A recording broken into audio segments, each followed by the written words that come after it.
Welcome to FO Talks by Fair Observer. I'm your host, Christopher Roper-Schell in Washington, D.C., up at a very uncommon hour in the morning. We had guests over at the Carriage House, as we always do on the weekend. And with me today is Vinayak Dalmia. Mia. I'm sure it won't be the last of my glitches on your name, Vinayak. So Vinayak is a third-generation Indian entrepreneur. He operates at the intersection of deep tech and national security. Dalmia has built companies operating at the frontier of national security and technology in semiconductors and AI. Semiconductors will be the topic of our conversation. He's worked on technology policy for the Prime Minister's office, is in private equity, and he was a visiting research fellow at Oxford University and studied at Cambridge, not to mention UC Berkeley. He speaks at conferences focused on technology, national security, and institutions such as Stanford and the Indian Army War College. He also writes for The Hindu, The Diplomat, the Observer Research Foundation, and the World Economic Forum. How are you doing? We were just talking about cross-country. I'm doing very well. Thank you to you and the entire team at Fair Observer, to Atul, having me here and discussing a really, really important topic, which has captured the imagination not just of my country, but also folks in DC, as they sort of realign the geopolitics and the supply chain of the globe as we speak. And that's where we're going to go. So let's just start off very 35,000 foot. What are semiconductors? So semiconductors, in essence, I mean, I can give you the technical definition, but I'm going to try and stick to the non-technical because I think a lot of our audience here will be from the business world and the policy world. So anything that has electronics in it, whether it's your iPhone, whether it's your tablet, whether it's now your refrigerator, whether it is your car, has some kind of chip in it. Majority of those chips are based out of a material called silicon. And those are what are called semiconductors. Of course, there are chips which are based out of what are called compound semiconductors, which are non-silicon. But majority of the commercial world as we know it are based out of silicon chips. They are used for sensing. They are used to process. They are used to transmit power. They're used for essentially modern life as we know it. So as I understand it, silicon is very useful because it's not an insulator, it's not a conductor. It depends on the energy passed through it. It allows electrons to move from a lower energy position state to a higher energy state. And so if you add, amongst other things, heat, or in this case, electricity, it allows them to move to that higher energy state. And the great thing about semiconductors is that they're neither. They can be an insulator, they can be a conductor, and that's what allows all of our tech gizmos to work, which I ill understand, but I'm at least adept to get on this Zoom call with you, so we can thank semiconductors for that. So this is a very geopolitical fraught subject. What would you say is the global state of play right now? So the global state of play, I would argue, is in flux. What happened is, let's say up till maybe late 90s, early 2000s, the US had domination of not just designing semiconductors, but also manufacturing semiconductors. Essentially, there are a whole host of parts to a semiconductor value chain, but if I had to really simplify it, high level, you can think of a set of folks who are designing these chips, and then there is a separate set of folks now who are going to be manufacturing these chips. The very few now remaining who do both together. Earlier, everything used to happen in-house together. You would design your own chip, you would manufacture your own chip, which is what US had domination in. With time and with sort of essentially the advent of TSMC in Taiwan, the model got disrupted, where TSMC pioneered, with Morris Chang and others, pioneered what became the fabless model, where they essentially said, look, we can become the contract manufacturing for the world, for these chips, allowing a whole host of new emerging companies, big and small, to only focus on designing the chip. Essentially, a far more capital efficient and asset light model, because in the prior era, it was almost impossible for a startup to become a chip company because you would also need your own manufacturing capability. Now, with sort of this disruption in the business model, with the advent of TSMC and others, people could just focus on the design part. And that was phenomenal for the industry. It allowed all sorts of new companies to get stood up. The latest trillion-dollar company on the public stock market, NVIDIA, would not have been possible was it not for this sort of innovation in the business model, where NVIDIA can focus on designing the most cutting-edge chips and TSMC can focus on manufacturing them. The flip side of that, however, was that the US lost its dominance in manufacturing of those chips in terms of the most advanced nodes. And they retained the domination in terms of designing those chips. So, you know, Qualcomm, Broadcom, NVIDIA, some of the most sophisticated chip companies are still American. But the manufacturing of the bulk of those same chips happen in Taiwan.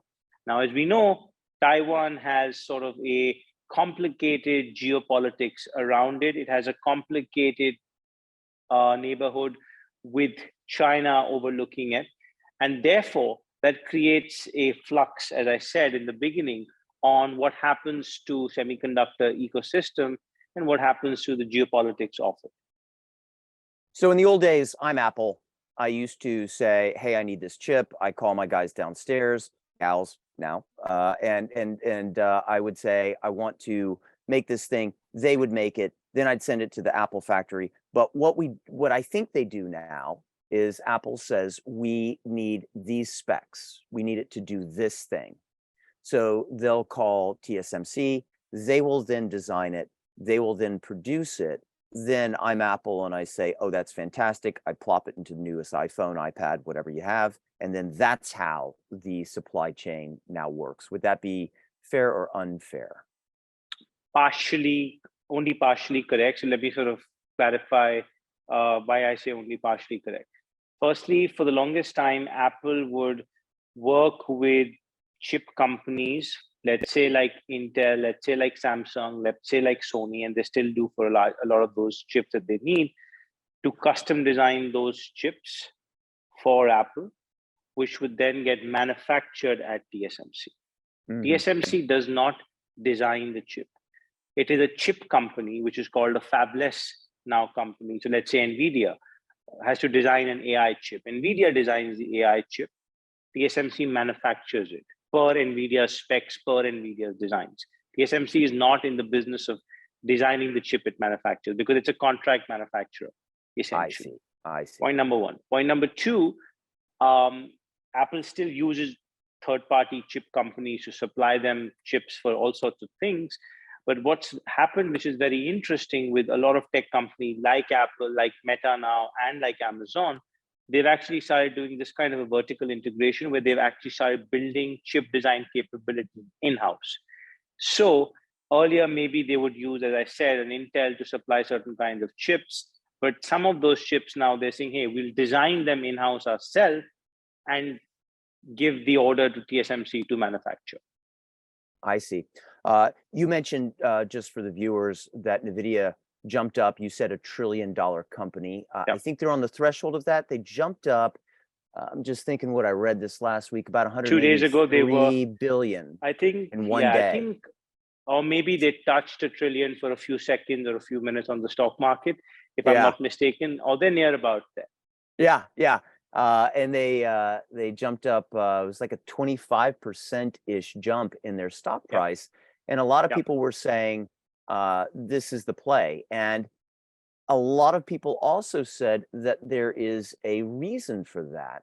And the reason was it was an AI play, and that they were at the forefront of AI technology. And perhaps you can speak a bit more to that, where you think that is going and why it is propelling these chip manufacturers to stratospheric stock valuations and what they're doing. Right. So if you think of NVIDIA, essentially is a classic infrastructure play, or is a classic picks and shovels play. in the erstwhile gold rush in California, the guys who actually made the most money were the guys supplying the picks and shovels to those miners.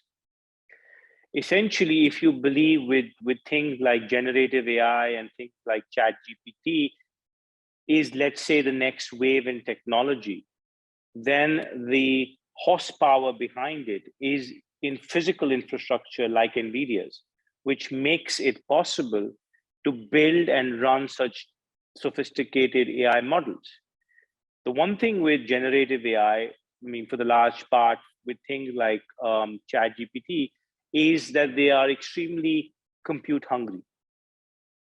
The latest ChatGPT 4, if I remember correctly, has over 1 trillion parameters on it. So trillion parameters means it's immensely compute hungry. That essentially is physical infrastructure that has been provided with by players like NVIDIA. So the theory is, or the thesis is, which is a correct one, in my opinion as well, that a bunch of folks like OpenAI are going to be building these very interesting AI applications. But at the end of the day, the companies providing the physical infrastructure are only a handful. So irrespective of which horse, so to speak, wins the application race in AI, most likely it's still going to be powered by companies like NVIDIA. So they win irrespective. So if you take a 5-year, 10-year view that, hey, I'm very bullish on AI and this next wave of AI is going to transform economies and create billions of dollars of economic value, then one of the biggest winners is going to be this infrastructure powering it from behind. So you suggest that there's almost a bottleneck in the number of companies who can produce the infrastructure for AI. And that's why you're seeing these wild pops in AI-related stocks, a la NVIDIA and other chip companies. To that point, and we're gonna wind back to China in a second, where they are. They're quite keen to get into this market, or rather dominate it is what they want to do. But I want to talk for just a second on where India stands in all of this. I mean, I'm sure this is a subject near and dear to your heart. We know producing this infrastructure, to use your word, and I think it's a good one, is wildly expensive. The machines, the fabs themselves are astronomically expensive. How does India get into this, and where does it stand? So excellent question. I think, I would like to be able to focus at least some part of this talk on exactly this, India, and specifically the interplay of sort of military and national security with semiconductors. Because I think that in the Western world has somehow got forgotten. People have forgotten the history of how a semiconductor ecosystem got stood up in even the United States. So I would like to talk a little bit about that. Now, starting with your question on India. So I think August last year, the Honorable Prime Minister made a statement that India needs to become a chip maker from a chip taker. And that was a bold vision. That's a sort of a siren call, if I may. And they created what is called the Indian Semiconductor Mission. You can think of that as the equivalent of the US CHIPS Act. It's called the Indian Semiconductor Mission. Now, within the Indian Semiconductor Mission, they have essentially two parts. One is to be able to give incentives for bringing these fabs or these foundry manufacturing capability onshore, and a combination of state, essentially central government and state government incentives almost account to about 70% of the project cost.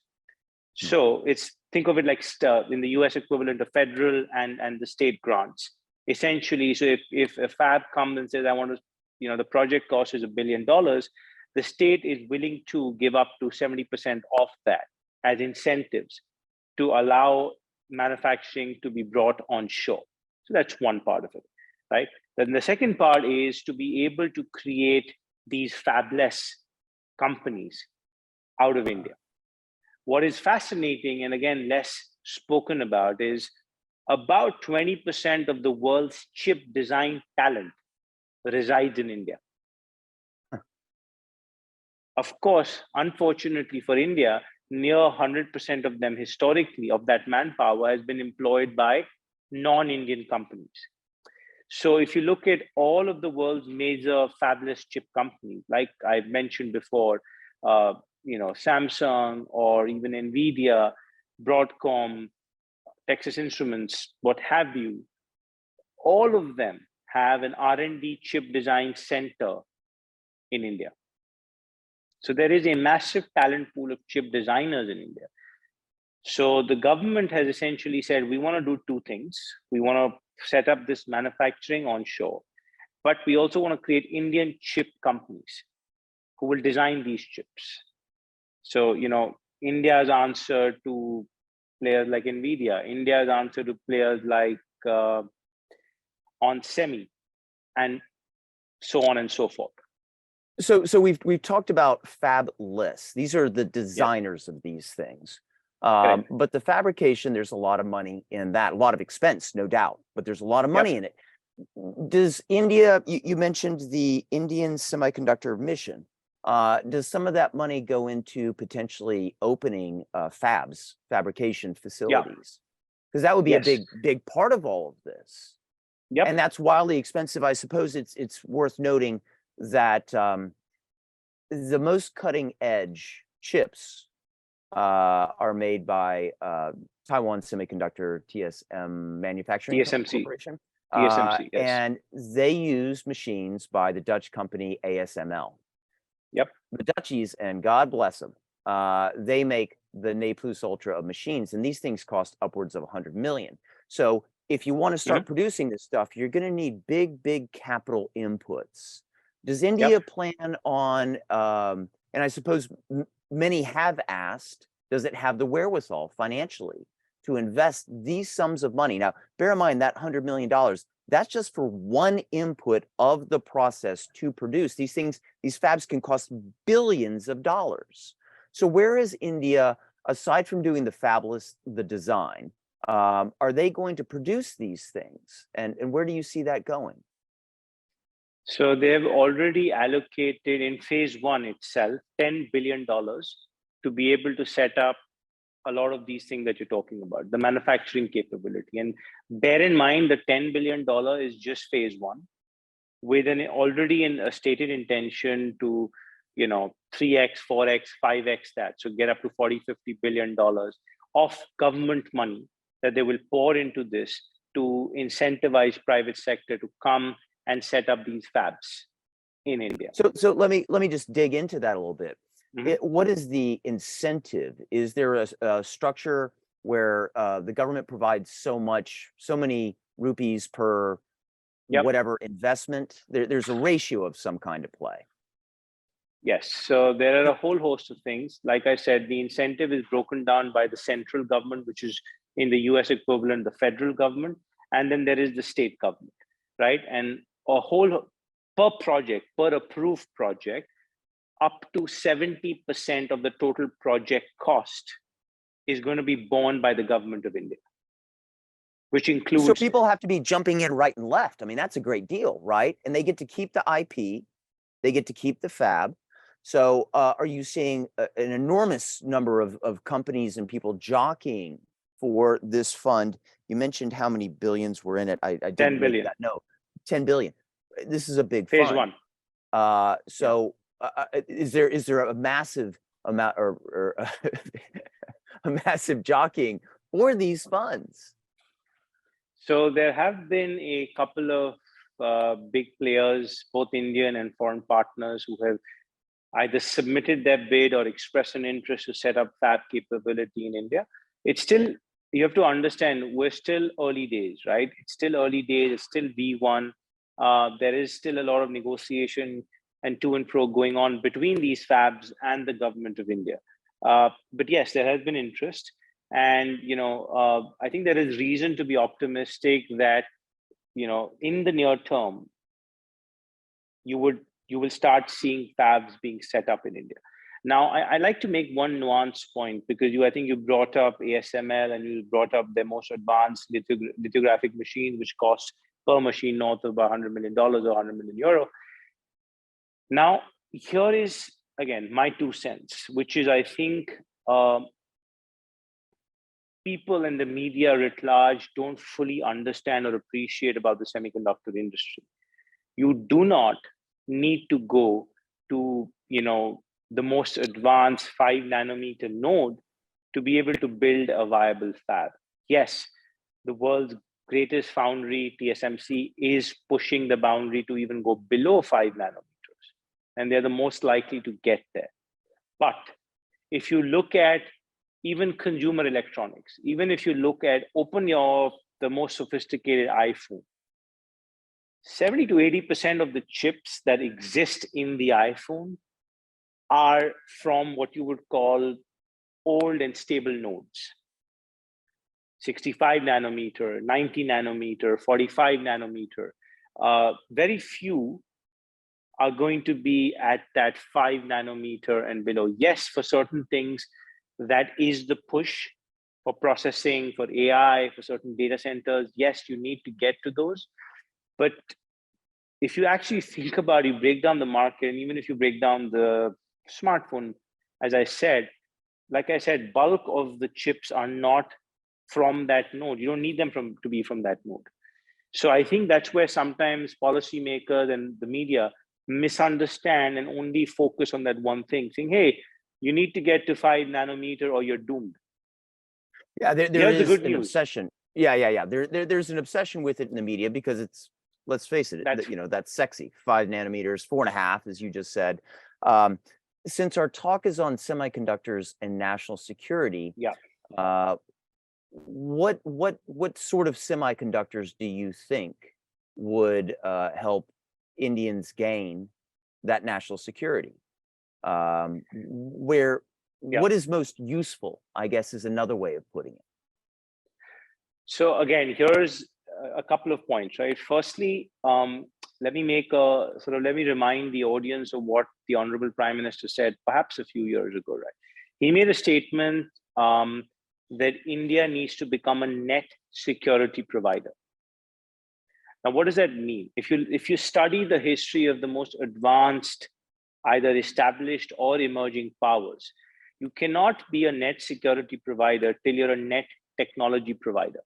It's just as simple as that if you study the history of any civilization, of any economy. That is the reason even why China is trying to make a push toward these hard technologies, right? They want to have dominance in space, in semiconductors, in AI, in quantum, what have you. So that's can I just jump in there real quick? Sure. It's my understanding that China is a net importer of semiconductors and chips, even though they have stated they want to dominate the market. They haven't gotten there, and the domestic production of chips really isn't up to snuff when you start to look at what they're using and what they're doing. So I just want to add that little piece of background so our viewers can understand the state of play there. All right, continue. So you're completely right. I think my point was that China is also very cognizant of that point, that eventually, if they want to challenge US hegemony successfully, they need to get self-reliant and dominant in some of these critical technology areas. And they're trying. We'll find out how successful they are, but they're trying to get that dominance. Now, the Indian government has, as I said, a couple of stated goals. One, they want to be a net security provider. My humble submission is, without being a net technology provider, you can't become a net security provider. The second, the Prime Minister also has a stated goal of self-reliance in military technology, what in our language is called Atmanirbhar Bharat, which basically means a self-reliant India for specifically military technology. Now, why does that become so interesting and important for semiconductors? What does that have to do with semiconductors? So here's the interesting point. It has got everything to do with semiconductors. Because if you look at the most critical military equipment and technology that is deployed today, whether in Ukraine or whether erstwhile in the Gulf War or in the Middle East, it's powered and enabled by microelectronics or semiconductors. For example, the one thing that has captured the imagination in the Ukraine-Russia war is something known as PGMs, which is precision guided munition. Essentially, all sorts of rockets and bombs and missiles which are not dumb. So they're guided and they have a really, really high precision in terms of honing in on a target with, to the best of their ability, limited collateral damage, right? It's called PGM. It's a whole family and class of weapons. How do PGMs become PGMs? How are they smart weapons and not dumb weapons? It's a whole family of sensors which are on board a missile. What is a sensor? It's a semiconductor, right? Either it's a heat sensor, which is thermal infrared, or it's a vision-based sensor so that the missile has eyes, or it's a radio frequency-based sensor, or it is a GPS navigation-based chip, which is inside a missile system. All of these are chips. All of these are microelectronics. Sure, and I think it's worth mentioning that this is something that Russia cannot readily produce in large Correct. quantities. It doesn't have that domestic ability. This is something perhaps why India wants it, not to say to wage war, but also in terms of national defense, and we're talking about national security, you have to have a domestic source for that because you don't know what will happen. The Russians have turned to certain dual-use technologies, so they can strip out some of the chips and semiconductors from other components that they import. Oftentimes, they will get them through China. And I think it's worth pointing out here, because we've discussed how the media gets so interested in those 5 nanometer and smaller, what size, how big are these widths, these chips that go into military weapons? Are they, we talked earlier about 65, 90 nanometer, are these sort of run-of-the-mill chips in a way? Yes, and that's the fascinating part, right? Military systems, even today, even with advanced militaries like the US, have certain chips which were manufactured at 180 nanometer, right? So it is depending on the kind of chip, depending on the application. But yes, the military does not need these most advanced chips. A lot of these chips, like I said, are more mature, sort of old technology nodes. Now, why am I bringing up this? Again, if Silicon Valley, before it became what is today Software Valley, used to be actually Silicon Valley. They actually built hard stuff. They built hardware. They built, great chips, and that's how that ecosystem and Palo Alto and Sand Hill Road and Stanford, all of that got stood up.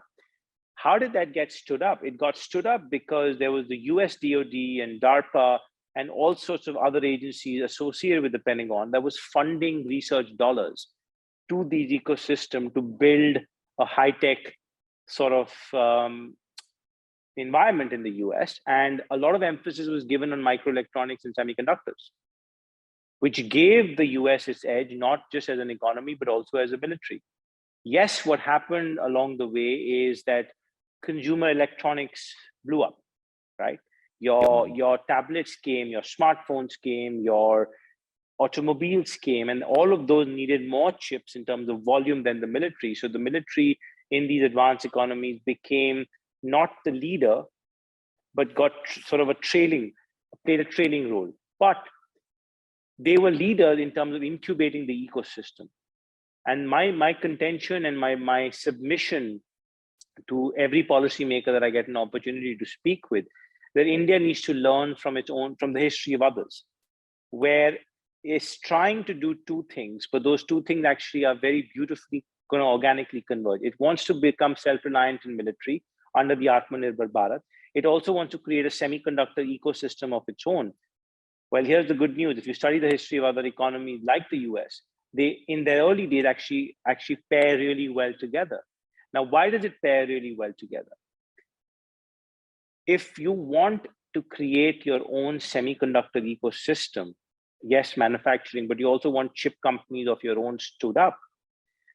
Where are 1 or 2 of the markets where the government can play a direct role in terms of influencing or determining market outcome, where the government is a customer on its own. Where is the government a direct customer? The military, right? So if you start thinking from that lens and think, hey, I already have a tremendous amount of organic demand with my own military, which is going to buy, which needs these semiconductor parts. I want to become self-reliant in my military technology. I also want to become self-sufficient in semiconductors. Well, marry the two and you have an interesting outcome. So I don't know the answer to this question. Does India produce smart weapons, the weapons we were talking about? And are you suggesting that India could be a net weapons exporter of smarter weapons technology? 100%. So the opportunity, okay, here's the opportunity of a lifetime in my if you ask me, if somebody's an Indian entrepreneur, but this is a long game. Right. So this is if you're willing to play the long game, though, right? This is not the typical startup ecosystem where you're going to become a unicorn in 2 years. This is a 10-year marathon. So there is going to be a very interesting demand already coming from India to build these semiconductor enabled weapon systems. But then, like you said, there are these neighboring countries which don't have the budgets to buy Western weapons, which are far more expensive. They don't have the ecosystem to build their own, but they need to buy from somewhere, right? The best case study is what the Turkish have been able to do with their drone ecosystem. I thought that's where you were going. If you weren't going there, I was going to take you there. Yeah. So why did Reactor become a success? It's not because Turkey is buying enough of those. It's because the Reactor was able to supply to certain countries which need certain drones. Those countries don't have that ecosystem to build their own. They also don't have the budgets to buy the more expensive French or American systems. And Reactor comes at a price point which is a sweet spot for them. And that's what the market is. And India can do something very similar, not necessarily in UAVs per se, but definitely in things like precision guided munition, to be able to offer it to these friendly countries which can't afford to buy the more expensive Western weapon systems. Well, and I think it's worth, a lot of our viewers will know this. The Turkish drones proved decisive in the recent Azerbaijani-Armenian, it's not a skirmish, I don't know if it was a full-on war, and that's where they really proved their mettle. And the Western media, at least, the media I consume, took note of this. So you're talking about a relatively inexpensive piece of kit that uses not necessarily highly advanced chips to have a decisive impact on the battlefield. And so low cost, very important impact, and using these technologies that we're talking about today. So you're saying India could get into that game. I don't know how technologically advanced they are, but we're seeing a lot of Iranian drones that the Russians are using against Ukraine. I assume that there are semiconductors in there. There are chips of some kind. They're probably not even that advanced, but if you take $1 million Patriot missile, which I think is what they cost, US made Patriot, to shoot down, I don't know, a $5,000, $10,000 drone, that's a battle of attrition of a different kind, and they have extremely important impacts on the battlefield. So I want to get to something slightly different, though. We know China is looking to get into this market. Well, not get into it. I said that earlier. Really, they want to dominate it, and for a lot of the same reasons we're discussing for national security. But they've had some trouble in getting up to speed, building the kinds of chips they want. As I alluded to earlier, they are still a net importer. They've had some fits and starts in their domestic production. They have, I think it's called the Big Fund, that has done a few things, but doesn't seem to have produced the results they wanted. So, And loaded with corruption and scandals. and loaded with corruption. Yeah. So I want to ask you, where is China in this race? And do they really stand a chance in the near future of producing what it is they hope to produce? So okay, so let me try and answer the China question first, and then I want to take, go back to the Turkey question also a little bit. So Okay. look, the thing with China is you only know so much, right? Because there's so much that you get actually in the public domain. Is it going to be easy for them to catch up with, let's say, American level technology in these things in the near term? I don't think so, right?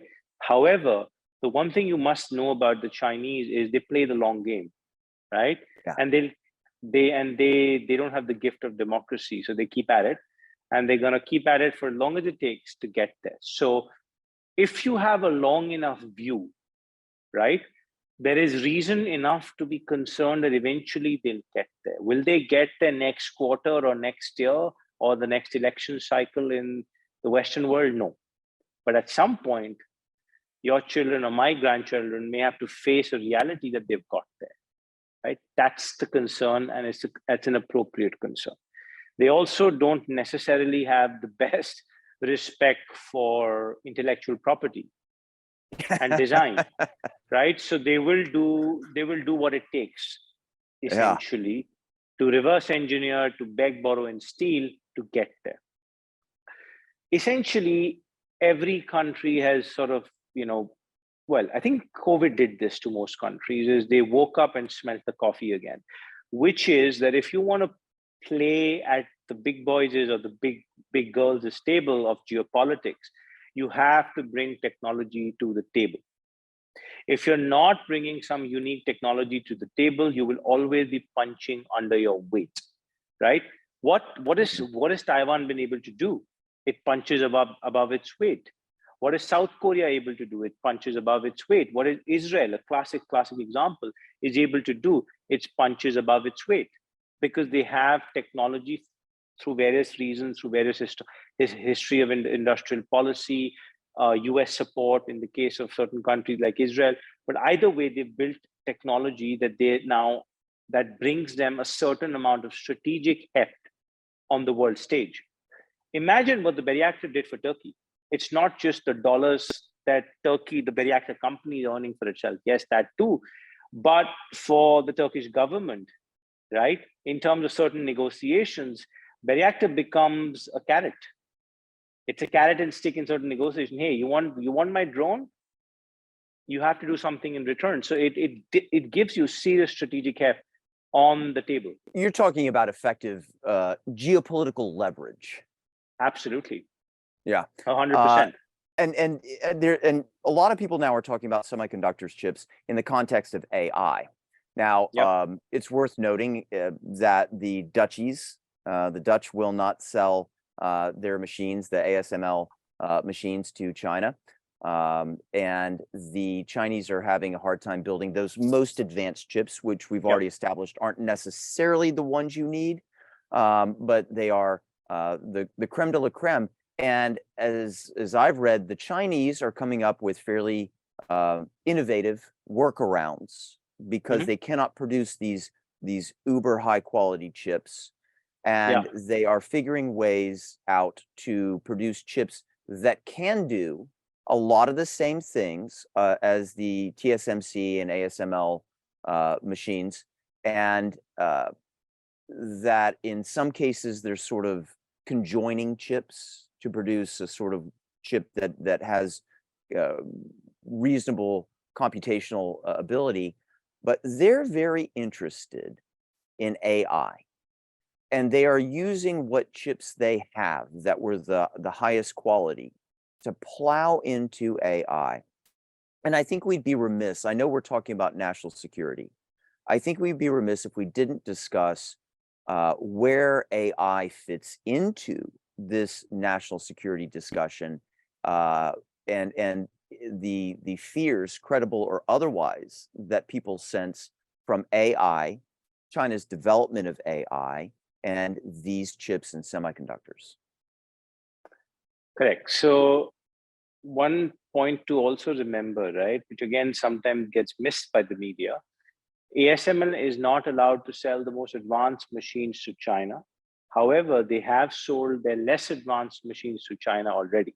So China does have a certain stockpile, if I can use that language, Mhm. of Yeah. some of the older ASML machines with them, right? Which allows them to do certain manufacturing, allows them to potentially do reverse engineering for what it's worth. Point number one. Point number two is on your question on AI and national security. It's essential.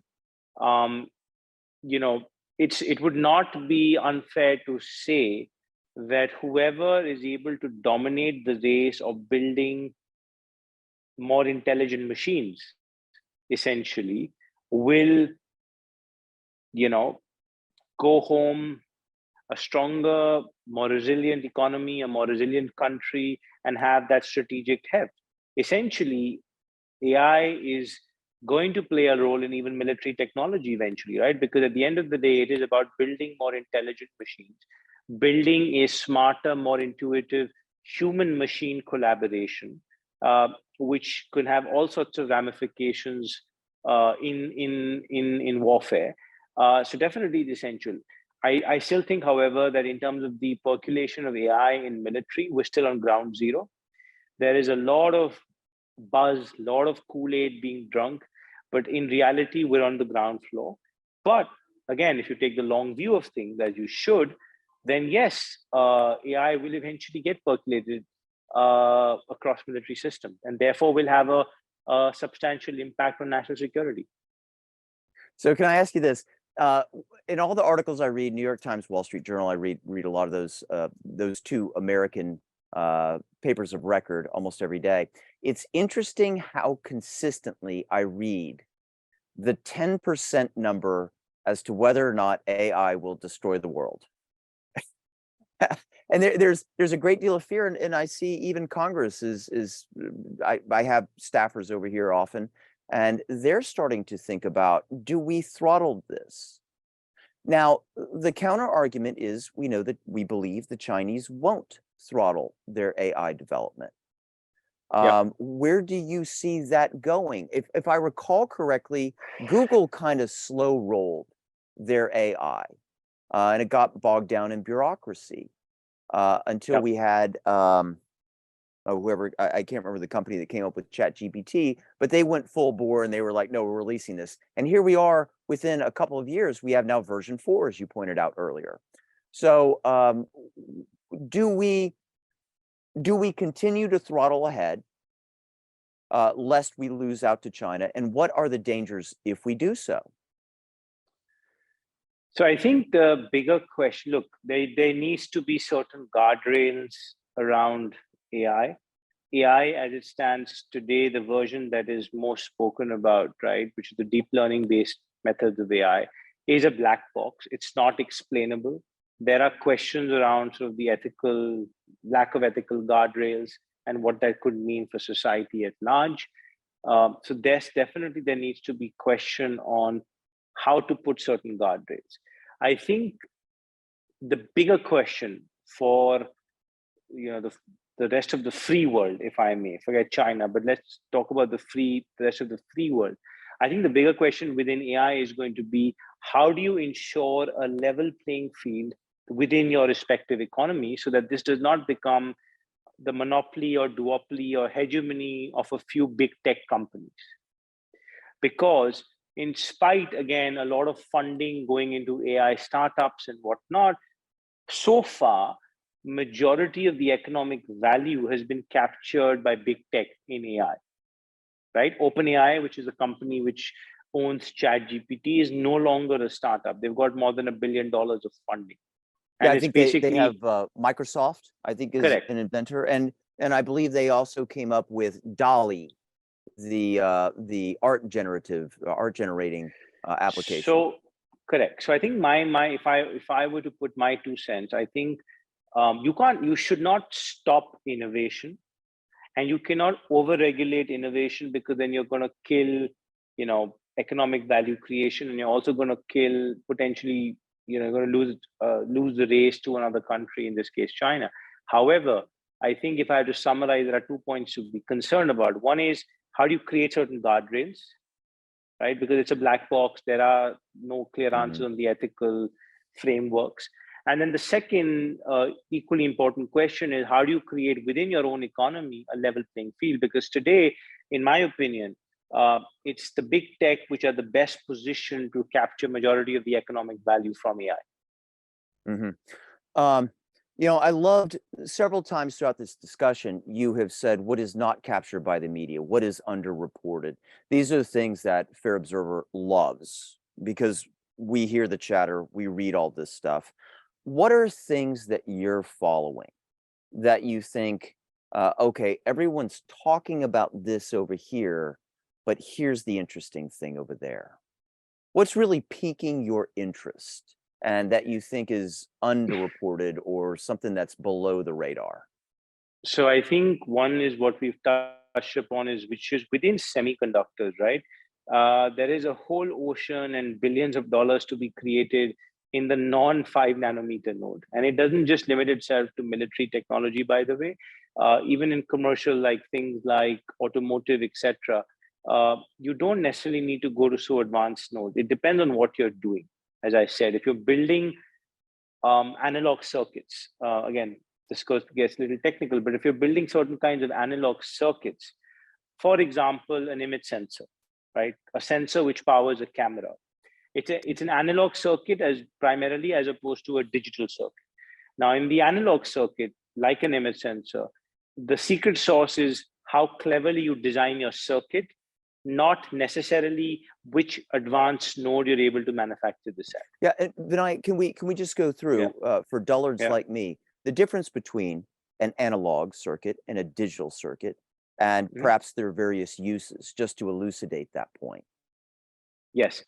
So analog circuits, there are a whole host of analog circuits, but again, if I had to simplify and summarize quickly, analog circuits, as I said, the USP lies on balance. The USP lies more on clever circuit design, innovation at the circuit design level, which is the responsibility of the fabless chip company. So a whole host of sensors are in the family of analog circuits. The most prominent, well understood example of such sensor is an image sensor. Now, the image sensor is in your automotive systems, rear view cameras, front view cameras, side cameras. It's what's enabling, by the way, you and I to see each other. It's on and these your are analog phone. circuits. These are absolutely analog circuits. Right? Okay. The image sensor is an example of a sensor, and is an example of an analog circuit for the large part, where the value creation, or the USP, if I may, rests a lot with the team designing the chip relative to necessarily the team manufacturing the chip, as opposed to certain kinds of digital circuits where if you're not at the most advanced node, you're doomed. So therefore, the bulk of the innovation rests with the team manufacturing the chip, i.e. the fab. On analog circuits, like sensors, actually that's not the case. So for example, as I said, image sensors, for example, a lot of the chips, which are chips to do radio frequency, either sensing of radio frequency wavelengths or transmitting certain kinds of power at certain watts, or radio frequency communication, for example, again, are examples of analog, where you need to be able to design certain clever circuits. So that's one example. So let's break this down a little bit. Most of these are analog. We're talking about cars. We're talking about, you said, so that we can sit here and chat. When we get into the digital, we're getting more into those TSMC 5 nanometer creme de la creme, and you're saying that's a winner take all market. In my opinion, that's what I want. Yeah. When we talk about, you mentioned earlier Texas Instruments, a company near and dear to my heart, being from Texas, and they produce great chips, and they produce the workaday chips. Okay. So most of what we're dealing with are those analog circuits. The winner-take-all digital machines, computer chips, what do they do? we're talking about what, maybe 5% of the chips being made. Everyone hears about them. What is their specialty? Is it just AI? Is it, we were talking about weapon systems. They don't even need this. What do these super duper chips go into that we're all talking about and probably don't know much about what we're discussing? Yeah. So let me sort of caveat what you said.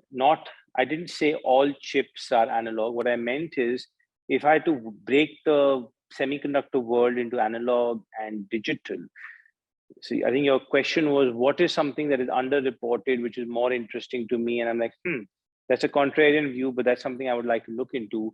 I would say analog, because like I said, you can create value as a small upcoming upstart, because your focus on innovation and the clever circuit design is what differentiates you, gets you ahead, and you needn't necessarily exist at the most advanced nodes to create a differentiator, right?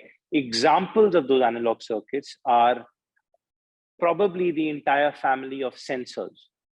Image sensor being one such example, an RF sensor being yet another example, which operates in the analog domain, where an upstart can differentiate because the onus is on clever design of the chip as much as good manufacturing at the foundry. On the digital, yes, digital is essential, and why the most advanced nodes are needed. So again, what does a node signify, right? What does 5 nanometer versus 65 nanometer signify? It essentially, again, for a layman simplified explanation, it is how many transistors you can pack in a given amount of real estate of silicon chip, right? So the lower the node, so 5 nanometer, you'll be able to pack in far more transistors in the same given real estate versus 65 nanometer.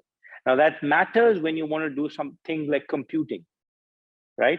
The more power, the more sort of transistors you can pack in a given amount of real estate, the more compute that same real estate will have. So more powerful computation is possible, right? And we get here into Moore's law, the doubling, theoretical doubling every 2 years. I think Moore originally said every year, then he said every other year. And some people are saying that we're reaching the end of Moore's law, that we're probably not going to be able to double the number of transistors packed, i.e. really amplifying dramatically the computing power. And so we're dealing with some, but I gather the applications for these very advanced chips are pretty limited, and we're talking AI and a few other things. So this smartphone that we have, right? Yes. It's like a mini computer. If you compare it to the computers of our parent generation, it's more powerful than that. Now, why is that possible? That is, of course, possible because people were able to build chips at the most advanced node, and they were able to pack in a lot of computational capability in this little amount of real estate, right? What I'm trying to say is, and there was a chart which I wish I could show up right now. What I'm trying to say is, even within the cell phone, I think there was a data, 60 to 80% of the chips, let's say there are 100 chips powering an average cell phone. All sorts of chips are here. There's a sensor, there is a chip for the phone, for the mic, there's a chip for the RF, there's a chip for the computation, so on and so forth. But let's assume there are 100 chips inside an average smartphone. There was a statistic which said 60 to 80% of those chips are existing at the mature, less advanced nodes. Yes, 20% of the chips will need to exist at the most advanced nodes for your next generation of cell phone to be able to do more, to be able to do in terms of computation, to do more computation, right? To be able to do 5G, 6G, etc. But if you talk about splitting the pie, the data said that about 20 out of the 100 chips were on that. But that means the rest of the 80 chips are still not in that. And they're still at the most sort of stable, mature, business as usual, boring nodes. Yeah. I hope that sort of clarifies. A friend of mine, now sadly departed, Gene Cernan, the last man on the moon. This is now about 10 years ago. He would take out his phone at chats and he would say, "This phone has more computing power than what we use to land on the moon." So to give you an Yep. example of Moore's law and a variety of other things, I mean, the advances have been absolutely wild. Mhm. Um, Now, to go back to India and national security, India and national security and Indian national Yep. security, it seems to me like you're saying you think the entry point for India will be to produce those workaday chips and then move into those higher sectors. Would that be accurate? Is that where you think this is going? So I think I'm trying to say a couple of things, right? If I just put it onto bullet points. One, yes, I think the sweet spot for India, whether you're talking about designing or manufacturing, would exist in the more stable nodes, right? It doesn't have to exist in the 5 nanometers. That's point number one. Point Mhm. number two, the the couple of markets where the Indian government is the buyer and therefore can actually shape market outcomes and actually can create, like South Korea, what you call national champions. The military and national security is actually a captive market, and it's a large enough market to kickstart a sector which is in the direct control of the Indian government to shape or influence market outcomes and create national champions, right? That's point number two. Point number So you think the three, military is the entry point? That is a big enough driver for domestic to start, consumption to to start. create, yeah, to engender this business. And then from there, they can move on. And I'm sorry, I know I interrupted you between No points 2 and problem. 3, but I think that's an important point.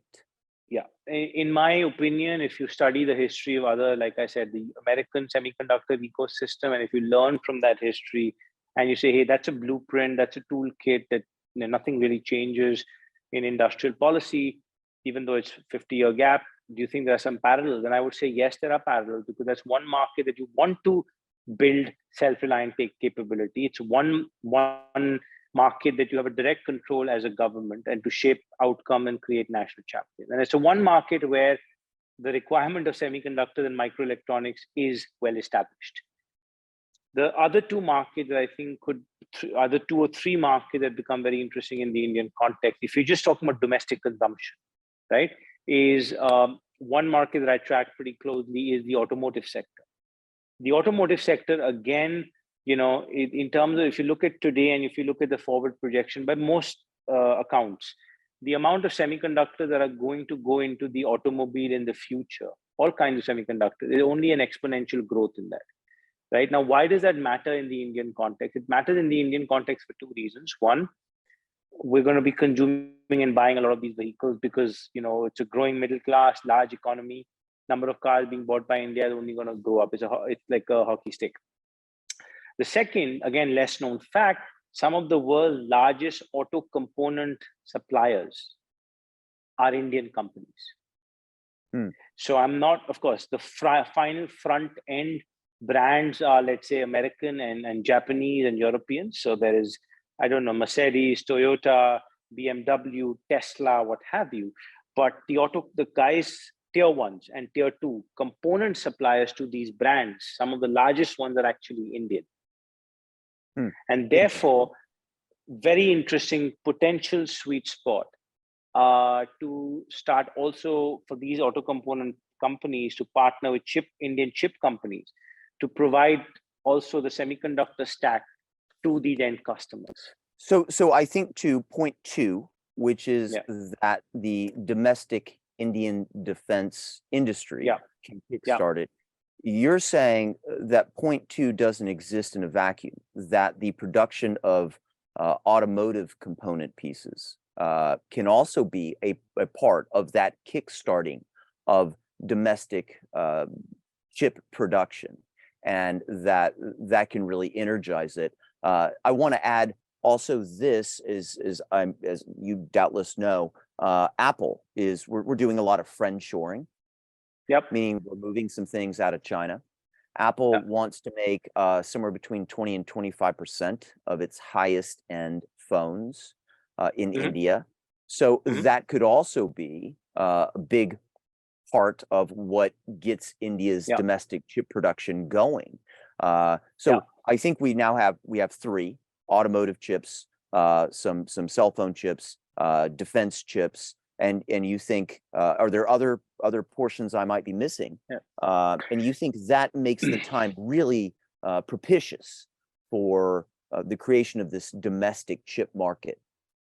Yes. Again, contingent on, and I think the government of the day is very cognizant of all of these points and is trying their best to create industrial policy so that there is convergence in all of these points. So you're right. So in terms of Apple, the other part that the Indian government is trying to do is sort of incentivize electronic assembly and manufacturing in India, again, through a whole host of separate incentive mechanisms, which what they call PLI, these are production linked incentives, which the electronic and IT ministry is giving to companies wishing to set up either manufacturing or assembly of in electronics like smartphones in India.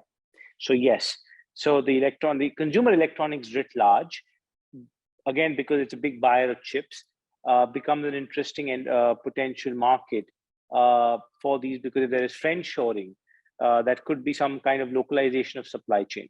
So you're Right. completely right on that, right? I think you asked me what are the other markets that I think of. So let me just sort of first summarize the markets which I think are interesting, and then I'll add a couple of more extra markets, right? I think the defense market is ripe and is here for the taking, and because they buy a lot of chips. Second, I think the automotive sector in India, or the auto component tier one, tier two suppliers in India are interesting partners to be able to build semiconductor components with. Third, I think yes, potentially consumer electronics, because there is going to be a lot of assembly on shore. The other two sectors that I think could become really interesting. One is the entire smart city initiative. So under, again, the government of India has created the smart city initiative, which will need all sorts of interesting technology being deployed in these smart cities, quote unquote. And they will need a lot of electronics. Let's say something, again, back to image sensors, smart CCTVs. Mm. One of the essential things in a smart city is going to be a massive, a whole large volume deployment of CCTVs. What powers a CCTV is an image sensor, which is a chip. The other sector I think that could become very interesting, finally, is potentially certain kinds of medical equipment. That's a big one. Yeah, yeah, good point. Vinayak, I'm going to get hollered at because we're going slightly over, but I want to give you the last word and say if there's anything in particular we've missed, something that you think is quite cool that you're keeping your eye on. What is? I kind of mentioned this earlier. What's on your mind? Any last closing remarks? No, I think thank you to the audience to patiently listen. Thank you for moderating, and thank you for fair observer. I think long story short, in terms of the geopolitics of high tech, which includes AI, which includes semiconductor, is in flux, and it's going to see very interesting new sort of alliances and new winners emerge. And I do believe, again, of course, I'm invested, I have skin in the game, and therefore potentially some bias, but I do believe India as a sort of the Indian ecosystem, Indian company, and the Indian government has a very unique moment in history to, over the next 5 to 10 years, build national champions in both of these technology sectors, AI and also certainly semiconductors. So Vinayak, hard charging as ever, skin in the game. You run as hard as you invest and develop companies, I gather. We wish you the best of recovery in that sore and swollen ankle. And I really appreciate this chat. It's been illuminating for me, and I hope for the rest of our guests. Join the conversation at Fair Observer and subscribe to our YouTube channel.